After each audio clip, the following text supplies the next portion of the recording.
Welcome, fellow horror hounds, and welcome to the latest episode of Talk and Stalk, your unholy home for horror.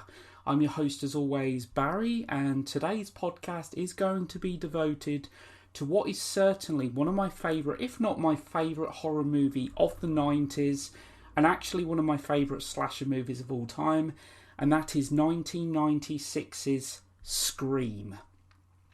I think this is a film that really needs no introduction whatsoever to horror fans out there. Scream is basically the movie that revitalised and revived the slasher genre in the 90s. I think the slasher subgenre was kind of pretty much dead at that point, and Scream came along and revived it very successfully. Much like Halloween did in 1978, it had many films following in its footsteps, the likes of Friday the 13th, The Burning, The Prowler, Terror Train, the list just goes on and on.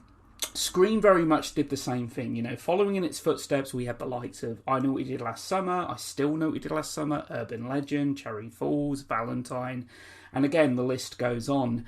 Scream was actually a big box office success, actually becoming the highest grossing slasher movie of all time.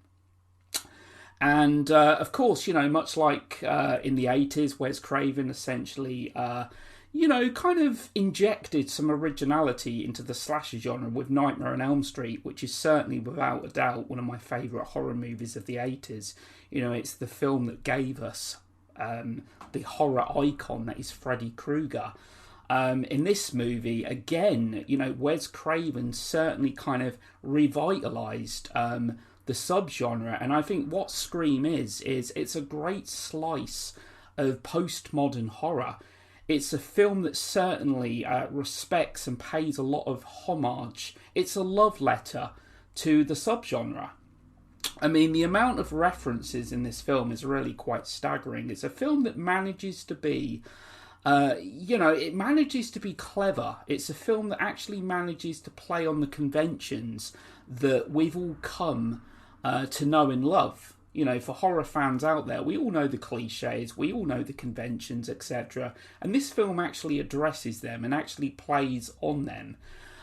We actually get a great cast in this film, the likes of Neve Campbell, who I think makes for a great final girl with Sidney Prescott, Skeet Ulrich, Matthew Lillard, Jamie Kennedy, Rose McGowan, of course Drew Barrymore, one of the biggest stars in the film, and what an opening to this movie.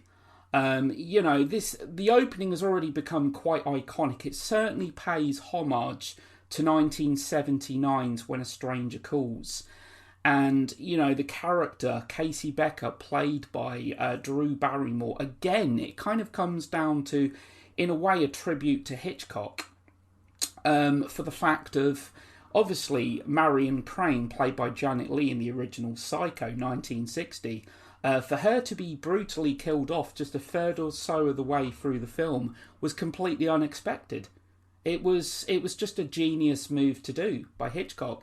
And in this film, having one of the biggest stars actually killed in the opening 10 minutes, and it's a death that really proves to be impactful as well. The film, it really sets the tone for the rest of the film to follow. And, in this film we get great characters, and that's what really sets it apart from so many other films of the subgenre.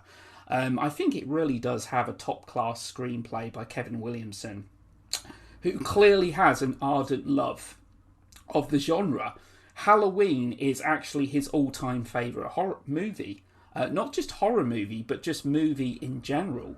And it's the film that really inspired him to actually write this film, and its original title was actually to be Scary Movie, which actually obviously became a film in its own right, released in 2000. In this film as well, Wes Craven, it's directed well, great screenplay. I love just all of the references that this film makes to many classic horror films. But at the same time, it manages to be clever, but not to the point of becoming too meta for its own good. With Scream, I don't feel like it tries to be too clever for its own good. I think it effectively manages to be a love letter to the subgenre, but a strong slasher film in its own right. And we actually get a great looking killer in this movie. The Ghostface costume, which very quickly became iconic, is just an awesome looking costume. Obviously, the voice on the telephone, obviously there's a real sense of menace, especially in the opening to this film. Alarm bells really get ringing when the killer on the phone actually says, "You never told me your name." And Casey Becker's like, "Why do you want to know my name?" "Because I want to know who I'm looking at." It's just so well written, that the person on the phone is actually watching her, is actually there. As I say, very much kind of a nod to When a Stranger Calls. And obviously the mask in this film is actually based off Edvard Munch's very famous painting, The Scream. And it's a really good whodunit. This film actually has a lot of suspects. It certainly points its finger to many people in this film. It's got some great cameos. There's actually kind of a blink and you'll miss it cameo from Linda Blair, of course Reagan from The Exorcist, widely regarded as being one of the greatest horror films ever made. And I just absolutely love the cameo from Wes Craven himself as the janitor, whose name is appropriately Fred, who's actually dressed up in a hat and a striped sweater. Obviously a nod to Freddy Krueger, his own creation. I love it. And of course, in the opening scene alone, we get the mentions of Halloween, Nightmare on Elm Street, Friday the 13th, and it's got a really tight script. It really is well written. I mean, there's a joke in the film, a little line, if you will, that I really do like when they're talking about, because Sidney Prescott's mother death, which really kind of plays a part in the overall story, in fact.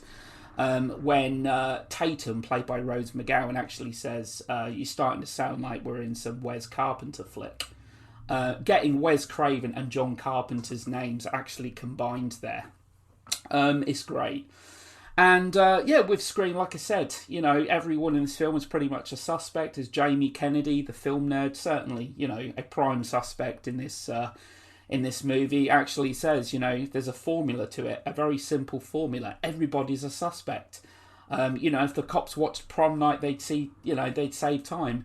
Prom Night is one of the many slasher films actually mentioned in this movie. There's also a mention, of course, of Terror Train, many horror films, The Exorcist, Psycho, Carrie. This film just, as I said, it's clear that Kevin Williamson does have an ardent love for horror. And I do believe that he actually listened to the Halloween soundtrack over and over again whilst actually writing the screenplay for this movie. And Matthew Lillard is one of the standout characters for me in this film, playing Stu Macker. Stu Macker, Matthew Lillard just really knocks it out of the park. Certainly in the final act of this film, alongside Skeet Ulrich as Billy Loomis, which, again, in itself, the name Loomis is actually a nod to Dr. Sam Loomis from 1978's Halloween, which also in itself is a nod to 1960s Psycho. Sam Loomis was actually the name of Janet Leigh's, Marion Crane's boyfriend in the movie. And of course, this film as well delivers what I think is actually a great twist, that there's actually two killers, which I really don't feel like many people would have really seen coming. I actually think it's an awesome moment, with the presumed death of Billy Loomis actually in the film, at the hands of Ghostface, and then we realise, it's all just, it's all a play. It's a great red herring because, we actually think that Skeet Ulrich is actually the killer. The film certainly points its fingers towards him being the killer quite early on in the film, actually, with him dropping the cell phone and that.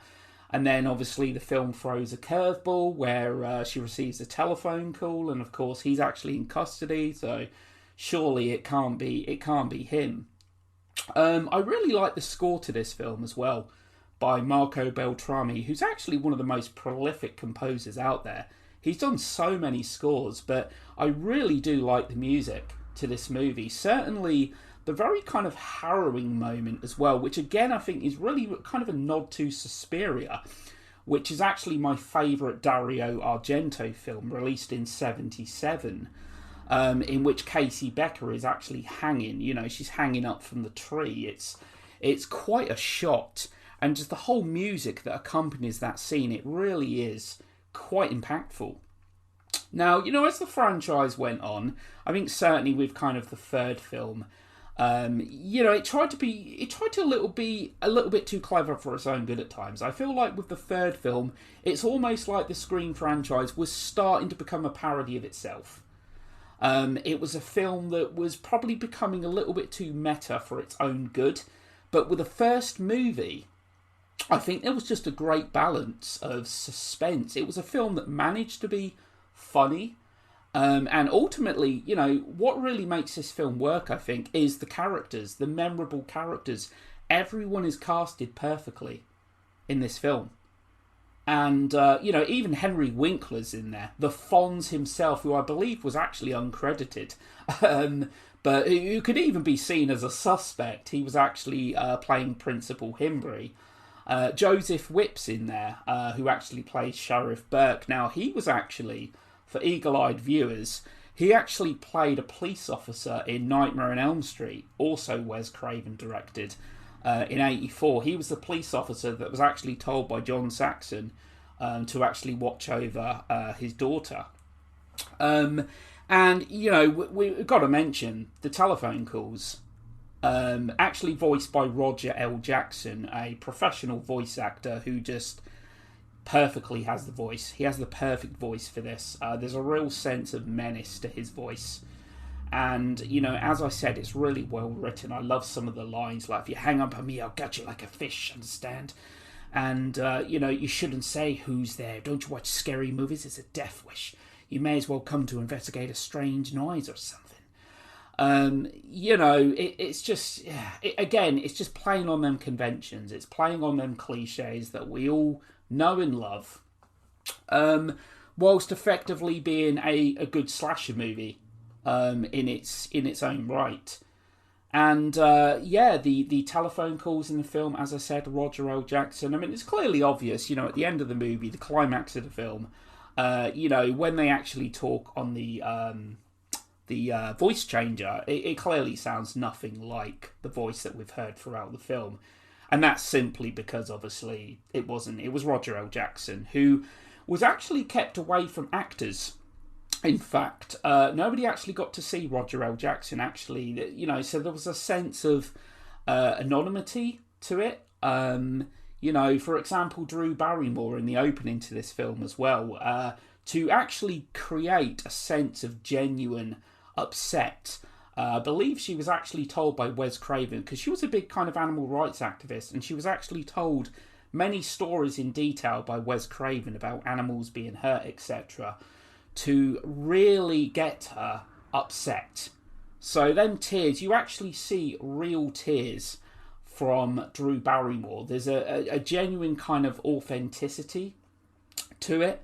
And a little fact as well is that when Ghostface actually comes crashing through the window and she actually hits him with a phone, that was actually Wes Craven in the costume. And he actually got a bruise there for his troubles. I believe Skeet Ulrich was actually in one scene in the costume as well. It's actually a scene towards the end of the movie. Again, love the scene. It's Randy sitting there watching Halloween, and he's telling Jamie Lee Curtis, he's shouting at the TV that, you know, the killer's behind you, look behind you, while the killer's actually behind him, sneaking up on him. It's great. But that was actually Skeet Ulrich's one and only scene, actually, in the Ghostface costume towards the end of the movie. Of course, we get Wes Earl Brown, I believe his name is as well, was Kenny the cameraman. Yeah, there's Courtney Cox, of course, David Arquette, obviously can't forget them, who, of course, did actually start flirting on the set of this movie. By the second film, they were actually... It's weird, really, because the movie franchise has actually kind of chronicled their relationship. In the first movie, they were flirting. In the second movie, they were actually together. They were actually sleeping together. By the third film, they were actually married. Then by the fourth film, I believe they were actually on the verge of divorce. And yeah, Dewey is a character, obviously, as the franchise went on, he's really kind of there for comedy relief. I believe the original plan was to have him killed off in the movie, in the original Scream. But he proved to be too popular of a character, they had him survive. And basically, he survived every film since. It kind of feels like Dewey's harder to kill than Michael Myers and Jason combined. He's got more lives than a cat. I feel like they've kind of been playing it safe with certain characters in this franchise, notably. I mean, don't get me wrong, him and Gale, Courtney Cox, certainly have great chemistry. I think they're very good on screen together. And Sidney Prescott, Neve Campbell, is a great final girl. I think she's great in that role. And the best final girl, in my opinion, since Laurie Strode from Halloween. Of course, which this film certainly pays a lot of respect to, tribute to. So I think really with Scream as well, what we get is, as I said, it's kind of like there is a sense of menace to this movie. It's a film that manages to be, while I wouldn't say outright scary, it does certainly have a level of tension, if you will. It's a film that does actually manage to take itself seriously at the right times. There is humour in there. It does manage to be funny, but it never loses focus of what it is. I just think it's certainly, for me personally, I think it's one of the best slasher movies ever made. I don't think it's a film that can really be replicated. I think it's a film that came along at a time when a movie like that was needed. The slasher genre, I think, was pretty much kind of dead. It was kind of on its last legs at that point. It had been a while since I think we'd had kind of a really solid slasher movie. And, what followed just a year later was Scream 2, which I actually think is a strong sequel. I think Scream 2 actually holds up really well to the first movie. And considering it was released, just a year later, this film went into production almost immediately after Scream had actually finished production. And then obviously we got Scream 3 in 2000, which to me is actually the weakest film in the franchise. Scream 4 to me, which was released in 2011, a whole 11 years after Scream 3, is actually a minor improvement on the third film, for me personally. But yeah, also, getting back to the 1996 film, there's just so many great moments in it. There's so many great quotes. Certainly in the last act, I think Matthew Lillard just completely knocks it out of the park. As I said, there was a lot of improv as well. When he actually gets hit with a phone and he says, "You hit me with a phone, Dick, and my mum and dad are going to be so mad at me." And I love the bit where he just says to Sidney, "Always had a thing for you, Sid," which was actually improv. And Neve Campbell actually followed it up with a bit of improv herself, which was "In Your Dreams," and obviously she pushes the television onto his head. And I love "It's a Scream, baby. These days, you got to have a sequel." Where Matthew Lillard is just practically, literally drooling at the mouth. I just love it. These two, and just, yeah, some of the nods, like we all go a little mad. Stu's flipped out, Stu's gone mad. We all go a little mad sometimes. Anthony Perkins' Psycho, which is one of my all-time favourite horror movies. And of course, corn syrup, this is the stuff they use for pig's blood in Carrie. I love them. Now, the thing is, when this was released, at the end of 1996, it was really at a time as well when we weren't used to postmodern horror. That kind of stuff was, there was a slasher flick released in 87 called Return to Horror High, which was actually the very first film of George Clooney, in fact. It's an okay little slasher film. It tries to be really clever, etc.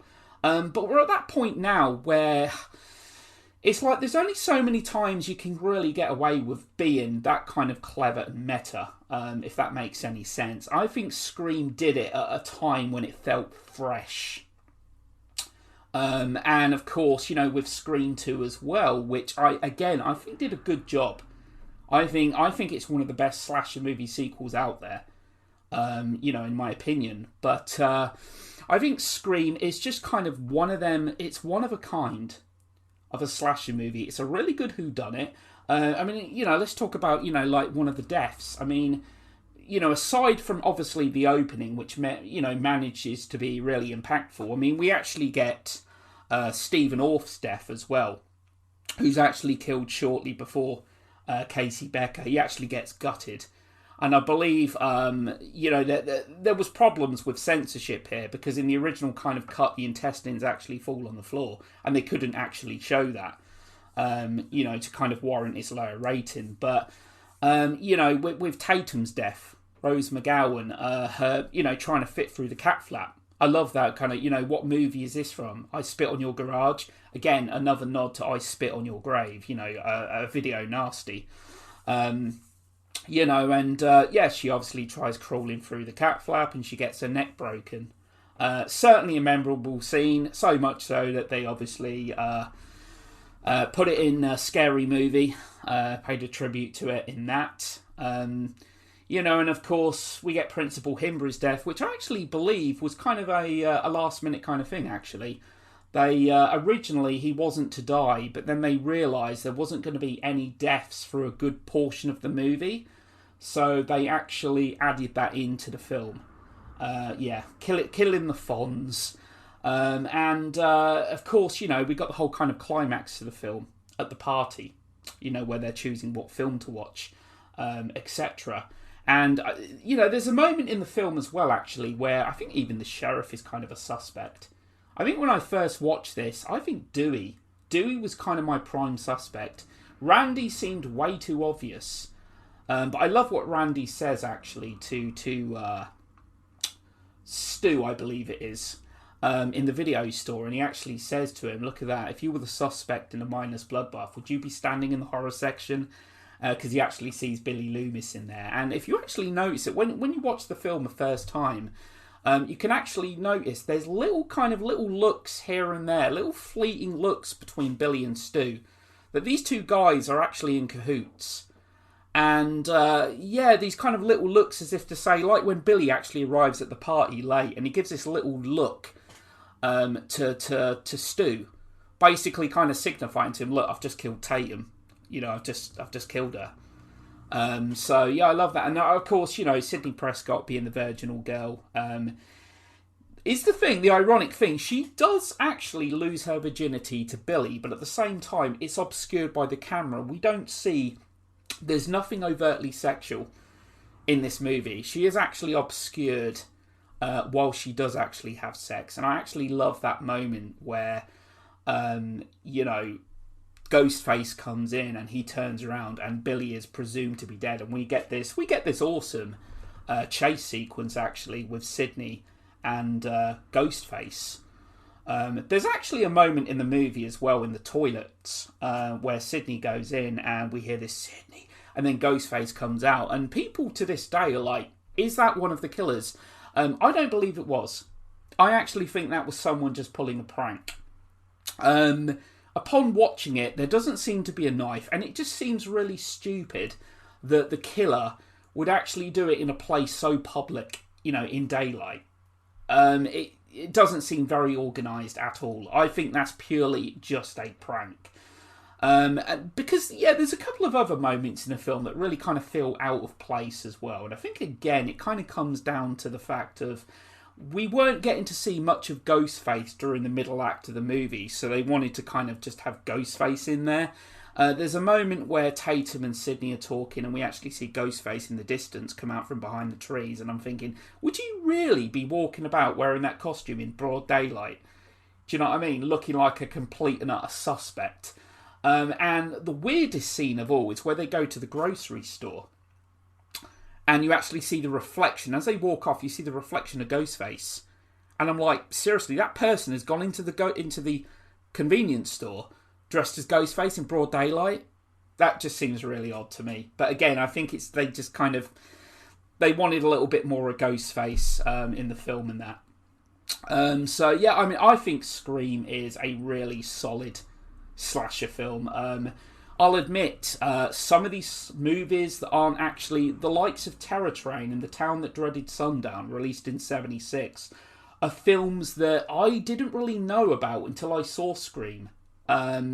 I think I'd maybe heard of Terror Train on maybe one occasion, but obviously it's one of the films that gets mentioned. It's one of the many films that gets mentioned in the film, and it's mentioned at the party by Sidney Prescott.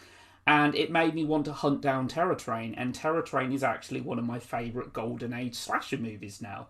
And The Town That Dreaded Sundown, obviously loosely based on real crimes, a killer in Texarkana. To this day, I believe the murders are officially unsolved. So Scream, I think, it's a film that I have a real soft spot for. I do. I remember when I first watched it on VHS. I wasn't actually old enough, unfortunately, to actually see it on the big screen. And, I'm not exactly a bona fide rebel. I didn't sneak in to see it or anything like that. And the same thing happened with Scream too. I wasn't old enough to actually watch it. But it is one of them films that I certainly have a very close attachment to. I just think it's clever. I think it's a movie that a fantastic screenplay. As I said, I think this film is really well written. I think the characters, I think the casting is perfect in this movie as well. And I just think it's really well directed. Nightmare on Elm Street is actually my favourite Wes Craven film. But Scream is not far behind it. Scream is actually my second favourite Wes Craven movie. And again, like I said, it's responsible. Scream is responsible for basically bringing slasher movies back. And while a lot of the slasher movies that followed it kind of took a step back, Scream is a film that took a big step forward. But obviously, I Know What We Did Last Summer, Urban Legend, I Know What We Did Last Summer in particular is a slasher movie that kind of harked back to the 80s slasher films. It's a film that's very much in that mould. And I also quickly want to say this as well, because this is kind of an interesting little note, actually. The original high school they were going to film at for Scream, they found out, the high school itself actually found out that it was going to be a horror movie that they were actually filming in their high school, and kind of last minute they said, no, we're not having a horror film done here. And much to Wes Craven and the entire crew's annoyance, they had to film elsewhere. And at the end of the credits, at the very end of the credits, it actually says no thanks whatsoever to Rosa High School, I believe it was. So they actually make a smarmy little remark to the high school at the end of the movie, because they were pretty embittered the fact that they had this high school lined up, and then at the last minute, no, it's a horror movie. We can't associate a horror movie with our high school. So, But, Scream, as I said, probably my favourite horror movie of the 90s. One of my favourite slasher movies of all time. I just love the Ghostface costume. And the real weird thing is that Ghostface has almost become a character in his own right. Whereas, technically speaking, Ghostface is multiple killers that have actually adopted that very same costume. And yet, Ghostface is now considered to be a horror icon, despite the fact multiple people have actually been the killer over the course of the franchise. So I think that's another great thing that we got from this film. A great new, I was going to say killer, but a costume. An awesome, almost instantly iconic costume with Scream. So, I think that's pretty much all I really want to talk about today. Just another quick line, actually. Another line that I like, that I just very quickly thought of. I love it when Sydney actually gets her telephone call for the very first time. And they actually say, what is it? She says, who are you? The question isn't, who am I? The question is, where am I? So where are you? Your front porch. I just love the dialogue. I just think it's well written, and the scene that comes actually just after that, where Ghostface actually comes out of the closet, again, I think it's very much kind of a nod to Halloween. It's a very similar way in which Michael Myers actually comes out at Bob in the original '78 film. That's all I really want to talk about regarding Scream. As you can probably tell, it's a film I do love. And really looking forward to the 5th movie in the franchise. I'll admit I'm nervous. I'm excited, but very nervous at the same time. No Wes Craven, new studio, but we'll see. I'm very cautiously optimistic. But yeah, the first film, best in the franchise, and I think one of the best slasher movies of all time for what it did. So, and there's actually another line that I love in the movie, and that's where Sydney actually says to Billy and Stu, you know, you're sick, you've watched one too many movies. And Billy actually says, now Sid, don't you blame the movies. Movies don't create psychos. Movies make psychos more creative. And, you know, another scene that I love is the scene in which Randy actually establishes the 3 rules in order to survive a scary movie. The first, of course, being to never have sex. The second, to not drink or do drugs. And the third one, of course, is never ever, under any circumstances, say, I'll be right back, because you won't be back. And then, of course, you know, Stu gets up, I'm just going to get another beer. Do you want one? Yeah, sure. I'll be right back. And then, of course, what's really great about this is that Gail Weathers, having actually seen all of this in the camera that obviously she hid a little earlier in the movie, Dewey actually arrives in that, and they decide to go out for a walk, check out the area. And she says to Kenny, I'll be right back. You know, just a minute or so after Randy's actually, you know, established these rules. So, yeah, as I say, I just think Scream's just a great slasher movie. You know, as I said, it's a film that I often return to. I just think it's clever. It's a slasher movie that stands out from the crowd. And, you know, certainly for when it was released, I think this film did a good injection of what I would say is very much kind of postmodern horror. It's very self-aware. It knows exactly what it's trying to do and trying to be. And yeah, it is one of my all-time favourite slasher movies. So thanks to everyone that listened, and I'll be back again soon to haunt you and torment you. Take care.